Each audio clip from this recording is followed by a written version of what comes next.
Assalamualaikum warahmatullahi wabarakatuh. Kembali lagi di mata kuliah Kemitraan dan Komunikasi Bisnis. Pada kesempatan kali ini saya ingin menyampaikan materi terkait dengan rapat produktif atau komunikasi kelompok. Kenapa disebut sebagai komunikasi kelompok? Saya rasa kita semuanya, teman-teman, sudah sangat sering melakukan yang namanya komunikasi kelompok. Apalagi teman-teman ikut dalam organisasi mahasiswa ataupun organisasi-organisasi yang lainnya, di mana di sana pastinya akan ada yang namanya komunikasi kelompok.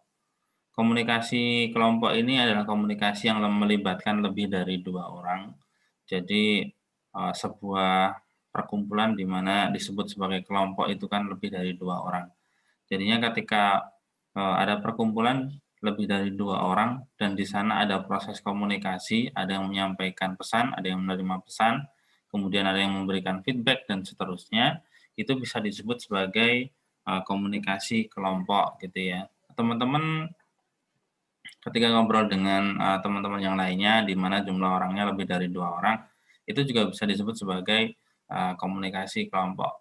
Kemudian yang perlu menjadi, perhatian adalah ada beberapa faktor yang mempengaruhi, efektivitas dari komunikasi kelompok itu. Pertama terkait dengan ukuran atau jumlah anggota kelompok gitu ya. Semakin banyak jumlah anggota kelompok yang melakukan, yang ikut dalam proses komunikasi kelompok, pastinya efektivitas dari komunikasi itu akan, kurang gitu ya, dibandingkan dengan ketika komunikasi kelompok itu terjadi ketika, anggota kelompok yang ikut dalam komunikasi itu tidaklah terlalu banyak. Ya, teman-teman sendiri pastinya bisa membayangkan, komunikasi kelompok dilakukan dengan 100 orang dibandingkan dengan komunikasi kelompok ketika dilakukan dengan 5 orang atau 10 orang. Pastinya akan lebih efektif, dilakukan dengan 10 atau, 5 orang. Karena memang dalam sebuah komunikasi itu nanti pasti akan membutuhkan yang namanya perhatian dari, si penerima pesan. Dan, semakin banyak si penerima pesan, kemungkinan nanti, juga akan ada yang namanya distorsi pesan dan sebagainya. Kalau mungkin ada yang rame, ada yang tidak memperhatikan, itu kan menjadi, lain hal lagi yang bisa mempengaruhi, namanya efektivitas, komunikasi. Selanjutnya struktur. Struktur ini juga, dalam sebuah proses komunikasi kelompok itu juga ikut mempengaruhi. Dalam sebuah kelompok ketika memang ada struktur yang jelas, di mana ada pemimpin, ada sekretaris gitu ya, kemudian ada sisi yang lainnya atau departemen-departemen yang lainnya, yang membantu sebuah proses, komunikasi, di mana garis koordinasi, garis instruksinya jelas gitu ya, itu nanti akan mampu memudahkan yang namanya efektivitas komunikasi. Kalau kita melakukan rapat, struktur rapat akan, ketika struktur rapat ada, itu akan lebih bagus dan membantu untuk efektivitas komunikasi kelompok gitu ya. Contohnya, ditunjuk yang namanya moderator atau pemimpin rapat, kemudian ditunjuk yang namanya notulen rapat, seperti itu. Kemudian pola relasi di antara anggota dan kohesivitas atau keratan antar anggota. Teman-teman pasti akan berbeda ketika rapat dengan sesama satu kelas atau dengan orang yang sudah kita kenal erat atau yang penting kita kenal, dengan ketika rapat, dengan orang yang sama sekali belum pernah kita kenal. Pastinya akan lebih efektif, kita rapat dengan orang yang kita kenal gitu ya. Ada hubungan erat di sana gitu ya. Dan relasinya juga semisal teman atau kolega yang pernah ketemu, yang pernah ngobrol gitu ya. Kalau kita diskusi dengan mereka, kita komunikasi dengan mereka pasti akan lebih efektif dibandingkan ketika kita ngobrol dengan orang yang belum pernah kita ketemu gitu. Kemudian, kenapa kok saya membahas yang namanya komunikasi kelompok? Karena memang, komunikasi kelompok rapat itu adalah salah satu bentuk komunikasi kelompok yang paling banyak terjadi dalam sebuah organisasi bisnis, sebuah perusahaan atau organisasi bisnis yang lainnya. Di sana pastinya akan muncul yang namanya komunikasi kelompok, dalam bentuk rapat gitu ya. Rapat, baik antar pimpinan dengan bawahan atau mungkin, dalam satu departemen dan seterusnya. Coba bayangkan di mana ketika ada orang yang mengajak Anda rapat, "Yuk rapat," gitu ya. Kemudian jawaban Anda seperti apa? Ya pastinya, Jawabannya bermacam-macam. Ada yang menjawab, "Yuk," ada yang menjawab, "Sama siapa ya rapatnya?" Ada yang menjawab, "Bahas apa? Kapan nih?" "Malas ah," "Insyaallah," ada yang bilang insyaallah gitu ya, "Ditunda aja dulu, saya sibuk," semisal. "Ada snack-nya enggak?" Gitu ya, dan sebagainya. Ini adalah respon-respon orang yang ketika diajak rapat gitu ya. Kemudian coba bayangkan, apa yang paling Anda sukai dari rapat?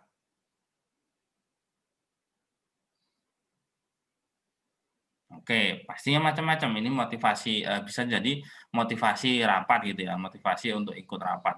Yang pertama bisa kumpul-kumpul, bisa silaturahim gitu ya, tukar pikiran, cerita, diskusi gitu ya, dan berargumen dan sebagainya. Itu menjadi poin-poin dari sebuah rapat yang disukai oleh beberapa orang gitu ya. Kemudian tadi yang disukai, coba sekarang bayangkan apa yang paling tidak Anda sukai dalam rapat? Ya, pasti jawabannya juga bermacam-macam karena memang kita juga, beda beda ya.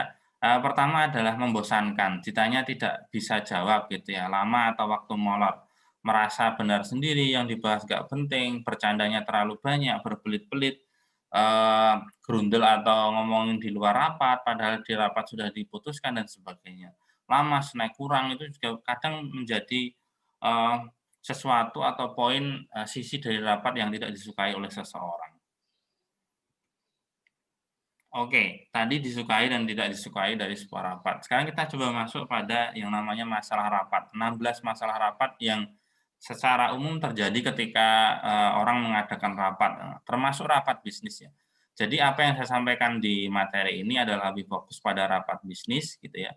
Kemudian 16 masalah rapatnya apa? Yang pertama tujuan tidak jelas, kemudian tidak ada orientasi sebelumnya.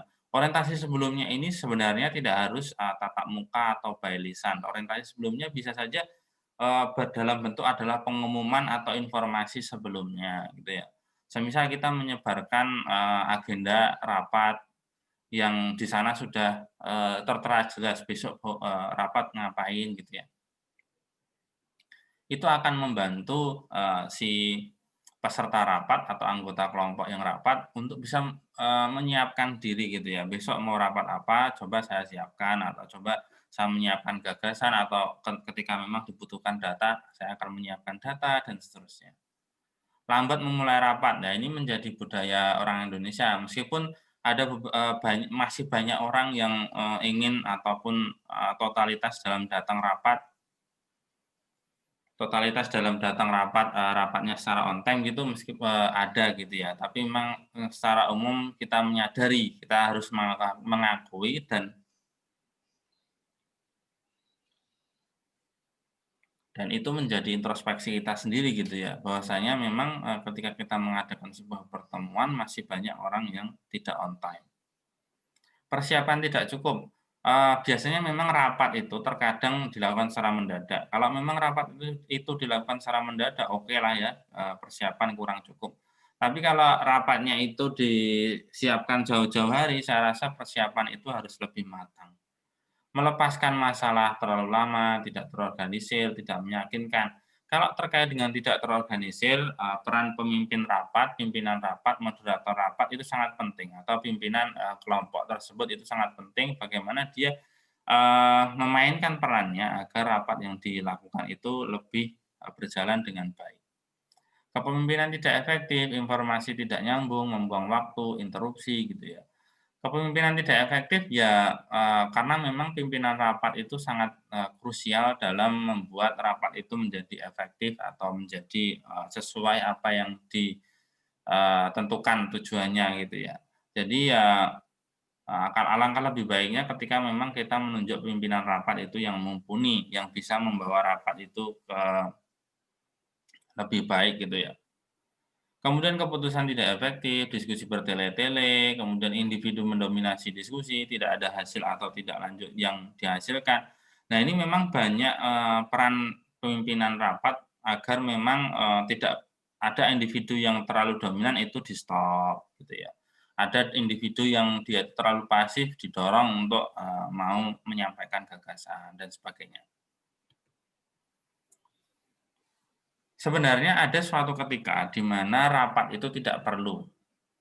Jika manajer atau pimpinan atau ketua kelompok itu pertama memilih membuat keputusan secara sepihak, terkadang memang keputusan itu perlu dibuat secara sepihak. Dalam kala apa gitu ya, dalam kala, dikala semisal sangat urgent dan harus diputuskan pada saat itu juga.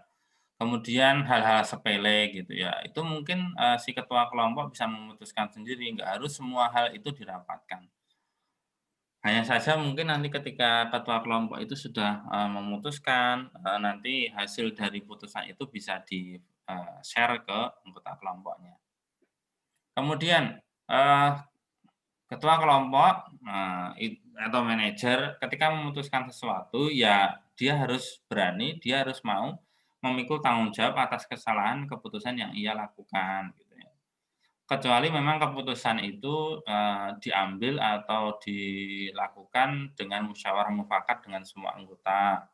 Nah, itu nanti berarti yang memikul harus semua anggota juga. Tapi ketika memang keputusan itu diambil oleh ketua kelompok, lebih bijak ketika memang, dia mau bertanggung jawab terhadap keputusan yang sudah diambil. Kemudian memperoleh lebih banyak informasi yang diperlukan dengan cara menghubungkan informasi satu dengan informasi yang lainnya. Jadi rapat itu tidak diperlukan ketika memang, manajer itu atau ketua kelompok merasa bahwasanya dia sudah mengantongi, banyak informasi gitu ya dari berbagai anggota, dari gagasan dari berbagai anggota, kemudian dia merasa bahwasanya dia tinggal menyimpulkan. Ya itu bisa-bisa saja gitu ya. Akhirnya memang rapat, tidak perlu dilakukan. Akan tetapi ketika memang rapat diperlukan, itu harus adanya merencanakan, memimpin, dan tindak lanjut. Poin-poin itu harus dilakukan dalam sebuah rapat gitu ya. Merencanakan itu harus ada tujuan yang jelas ditentukan gitu ya. Mengembangkan agenda. Dari tujuan itu kemudian di-breakdown kepada beberapa agenda. Delegasi dan pertimbangan rencana lain itu juga perlu dipertimbangkan. Memimpin, menangani masalah pokok, memimpin manajemen diri gitu ya. Itu perlu dilakukan.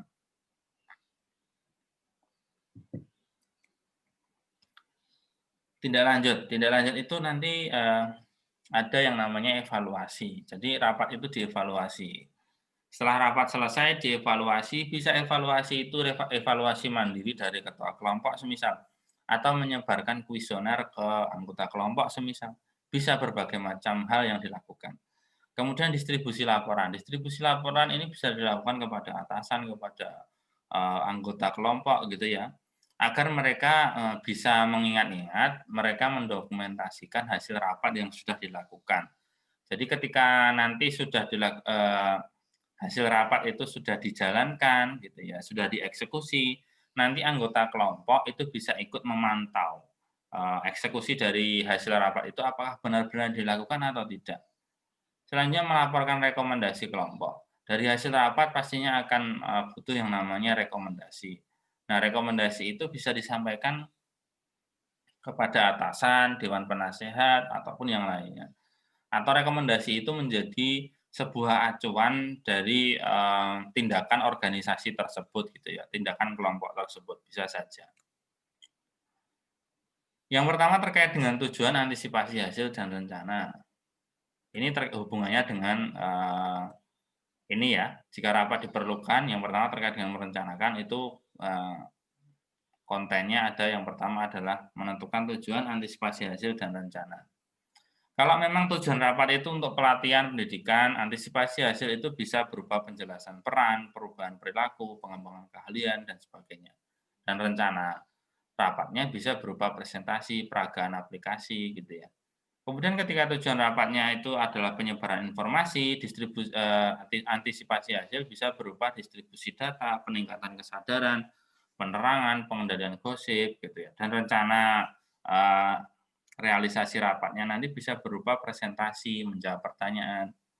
Kemudian ketika tujuan rapat itu adalah pengumpulan informasi, antisipasi hasil itu bisa berupa mendapatkan, opini, fakta, gagasan, perspektif, perasaan gitu ya.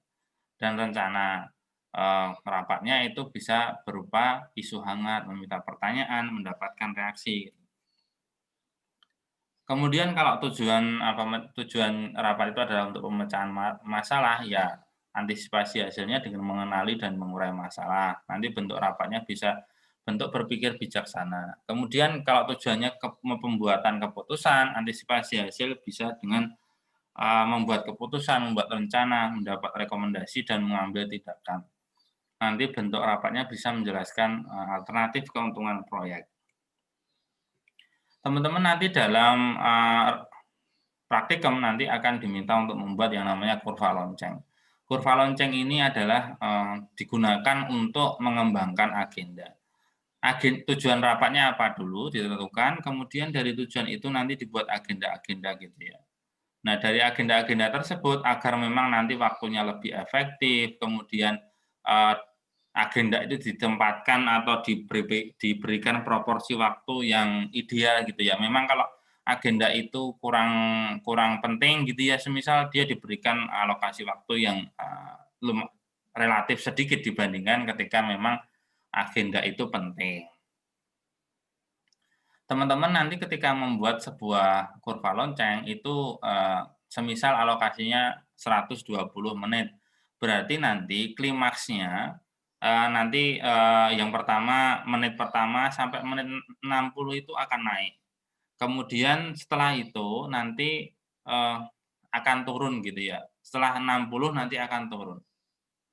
Nah, semakin turun itu bisa, nanti teman-teman tempatkan posisi agenda itu sesuai dengan, semisal prioritasnya, kepentingan gitu ya, eee, derajat pentingnya dari, agenda itu. Nanti bisa dikembangkan, nanti masing-masing agenda dibuat berapa menit, kemudian nanti dibuat kurva lonceng gitu ya. Oke, tugas pemimpin dalam menangani masalah pokok itu banyak ya. Yang pertama mengikuti agenda yang dikembangkan. Kalau memang ada pengembangan agenda menggunakan kurva lonceng, ya menggunakan itu. Tapi biasanya memang, orang-orang rapat itu tidak sampai ke kurva lonceng, tapi mungkin, sudah dibuat yang namanya rundown gitu ya, atau schedule, mulai dari, menit sekian sampai menit sekian, itu nanti agendanya apa, menit sekian sampai sekian, agendanya apa, gitu ya.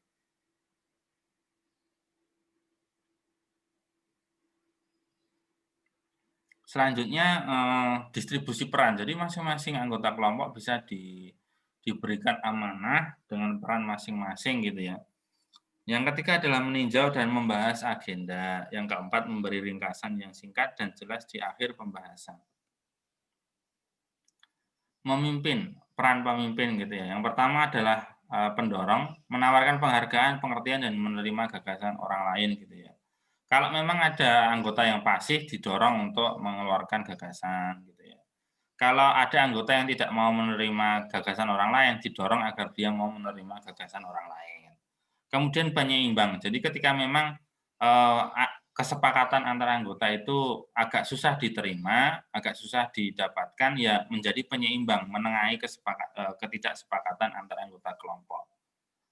Pengkompromi, itu memecahkan konflik dengan mencoba menemukan solusi yang diterima semua pihak. Jadi, nanti keputusan yang diambil itu berupa win-win solution gitu ya. Pihak satu dengan pihak yang lainnya tidak merasa ya meskipun ada sesuatu yang dikorbankan atau tidak sesuai dengan, pendapat atau gagasan mereka, tapi, sama-sama diuntungkan gitu ya, sama-sama menang. Nah, itu win-win solution. Meskipun pada prakteknya ya tidak gampang. Penjaga gerbang, mendorong dan membatasi partisipasi. Ya, penjaga gerbang ini kalau ada yang tidak aktif, maksudnya pasif untuk, menyampaikan gagasan, itu bisa didorong untuk aktif gitu yang menyampaikan gagasan. Kalau ada yang terlalu aktif itu di-stop atau ditahan agar bisa memberikan kesempatan, anggota lain untuk berbicara atau menyampaikan gagasan. Memimpin orang itu sebenarnya, bisa dikatakan sebagai strategi sosial ya. Yang pertama mengendalikan, keaktifan bicara yang berlebihan, mendesak anggota pendiam untuk berbicara, mendorong pernyataan gagasan, menekan kecenderungan mematikan gagasan, melindungi anggota baru dan junior, meningkatkan jenjang senioritas, menutup rapat dengan nada positif gitu ya. Ini merupakan, hal-hal yang dilakukan ketika memang rapat itu, sedang berlangsung gitu ya. Dan itu adalah, bisa dikatakan sebagai seni sosial, seni strategi sosial Ya harus pintar-pintar untuk mendekati, anggota kelompoknya. Manajemen diri ini sebenarnya tidak hanya menjadi tugas pemimpin, tapi, tugas anggota kelompok juga untuk bisa, eee, me-manage dirinya sendiri gitu ya. Mempersiapkan rapat dengan baik, memang tugas dari, pengurus kelompok itu memang menyiapkan rapat, tapi anggota kelompok itu kan juga punya tanggung jawab untuk, menyiapkan rapat itu juga. Jangan mendominasi rapat, meskipun nanti mungkin pimpinan rapat akan, mengorganisir agar tidak ada yang mendominasi rapat. Tapi kan masing-masing anggota juga harus, menahan diri gitu ya, jangan sampai terlalu mendominasi rapat. Mengendalikan rapat yang menyimpang, jangan membenci pertanyaan-pertanyaan, jangan biarkan gangguan yang bersifat humor, jangan pernah melecehkan anggota kelompok, hindarkan interupsi pada saat Anda rapat, dan sebagainya. Itu menjadi, bagian dari, usaha agar rapat yang dilakukan itu efektif. Tindak lanjut dari sebuah rapat itu pertama adalah evaluasi. Itu bisa dievaluasi secara kualitatif di mana pimpinan kelompok itu mencoba untuk melihat, rapatnya tadi yang ketika berlangsung itu seperti apa. Ataupun juga bisa menggunakan kuesioner atau formulir yang dibagikan kepada anggota. Atau, menugasi atau menunjuk evaluator untuk mengevaluasi rapat. Selanjutnya distribusi laporan, ini penting ya karena memang di sana nanti, menjadi bukti autentik ataupun menjadi dokumen ya, dokumen yang bisa digunakan untuk, meninjau kembali hasil rapat yang sudah dilakukan. Laporan rekomendasi ini bisa ditujukan kepada atasan atau lisan, bisa juga, secara lisan, tulisan, atau gabungan. Ini dilakukan memang, agar hasil rapat yang sudah dihasilkan itu bisa, bermanfaat, bisa dieksekusi ya, tidak hanya sampai, putus di rapat itu selesai. Evaluasi peserta, itu bisa saja, ditanyakan apa yang disukai dari rapat ini, apa yang tidak disukai, kemudian apa yang disarankan. Itu nanti, ketika kita sudah mendapatkan hasil dari evaluasi peserta ini, itu bisa menjadi bahan acuan untuk penyelenggaraan rapat-rapat selanjutnya. Bagian yang tidak disukai, bagian yang kurang bisa diperkembangkan, bagian yang lebih atau, menguntungkan bisa dipertahankan atau dikembangkan juga. Saya rasa cukup itu, kemudian berikut adalah, praktikum. Praktikumnya adalah, eee, teman-teman diminta untuk melihat video yang sudah disiapkan di My Class, kemudian teman-teman nanti, diminta menganalisis video rapat itu. Pertama, analisis apakah rapat itu benar-benar harus dilakukan. Ya teman-teman harus melihat, video itu mulai dari awal sampai akhir, kemudian dilihat agendanya seperti apa, berjalannya rapat seperti apa, kemudian dinilai, dianalisis. Apakah rapat itu benar-benar harus dilakukan? Kemudian, analisis juga dari 16 masalah rapat yang pada umumnya terjadi, masalah apa yang muncul dalam rapat tersebut. Kemudian rumuskan tujuan, antisipasi hasil, dan rencana tindakan dari rapat tersebut. Kemudian bagaimana agenda dikembangkan dengan kurva lonceng ya. Bagaimana kepemimpinan berjalan selama rapat berlangsung, kemudian bagaimana tindak lanjut dari rapat dirancang. Itu adalah tugas, praktikum yang perlu teman-teman lakukan, deadline-nya adalah, 1 minggu, silahkan dikerjakan. Terima kasih dari saya, cukup sekian, bila taufiq wal hidayah, wassalamualaikum warahmatullahi wabarakatuh.